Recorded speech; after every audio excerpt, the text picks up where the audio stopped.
अब आप कल्पना करिए, श्री हनुमान जी के मनोभाव की कल्पना करिए। भगवान के मुख से इन वचनों को सुनकर हनुमान जी के ऊपर क्या बीती होगी। है चरणों में लौट गए हो, लौट गए। भगवान ने उठाया है, सिर पे हाथ रखा। यहां पर भगवान ने श्री हनुमान जी को अपनी अनपायनी भक्ति भेंट की है। कपियों को लेकर भगवान समुद्र तट पर पहुंचे हैं। इधर विभीषण जी के शरणागति की कथा है। एक बात समझिएगा, रावण जब विश्व विजेता बनने जाता था ना, युद्ध करने जाता था कहीं लंका से बाहर, तो उस समय लंका के उपराष्ट्रपति विभीषण जी थे। राष्ट्रपति कौन था? रावण। उपराष्ट्रपति कौन था? विभीषण जी। लाल बत्ती मिली थी इनको भी। रावण अपने भाई विभीषण जी को बहुत प्रेम करता था। आप बताओ, जिस रावण के राज्य में वेद पुराण की कथा पर पाबंदी थी, उसी रावण के राज्य में उसका उपराष्ट्रपति भगवान का मंदिर बना के बैठा है। क्या रावण को पता नहीं था? क्या रावण को सब मालूम था। ये भी मालूम है कि मेरा भाई भगवान का भक्त है।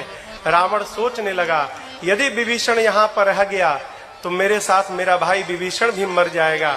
ये भक्त है, भक्त को भगवान के पास जाना चाहिए, लेकिन विभीषण जी तो मेरे को छोड़ के जाएंगे ही नहीं। फिर रावण ने उपाय निकाला, क्या? अपमानित करो, विभीषण को अपमानित करो तो मुझे छोड़ के चला जाएगा, और चला जाएगा तो मेरा भाई बच जाएगा। इसलिए भरी सभा में जब विभीषण जी ने रावण को समझाने का प्रयास किया, रावण ने कहा, मम पुर बसी तपस्वी न पर प्रीति, सठ मिली जाए इतनी नहीं कहूं नीति। ऐसा कह के मारा पांव से विभीषण जी पर। विभीषण जी अपनी मंत्रिमंडल को लेकर भगवान के पास पहुंचे। विभीषण जी भगवान के पास पहुंचे, तुरंत भगवान ने समुद्र जल मंगाकर और विभीषण जी का राज्याभिषेक कर दिया। अस कहि राम तिलक ते ही सारा, सुमन वृष्टि नभ भई अपार।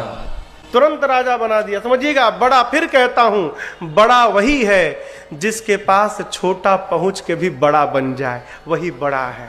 विभीषण जी का राज्याभिषेक भया है। रावण ने विभीषण जी के साथ 2 गुप्तचरों को भेजा था, राक्षसों को, शुक और सारण। दोनों बानर बन के माया का रूप बना के और सेना में शामिल हो गए, लेकिन पकड़ा गए। कैसे? शाम को रोज कीर्तन होता था, कपिल लोग कीर्तन करते थे।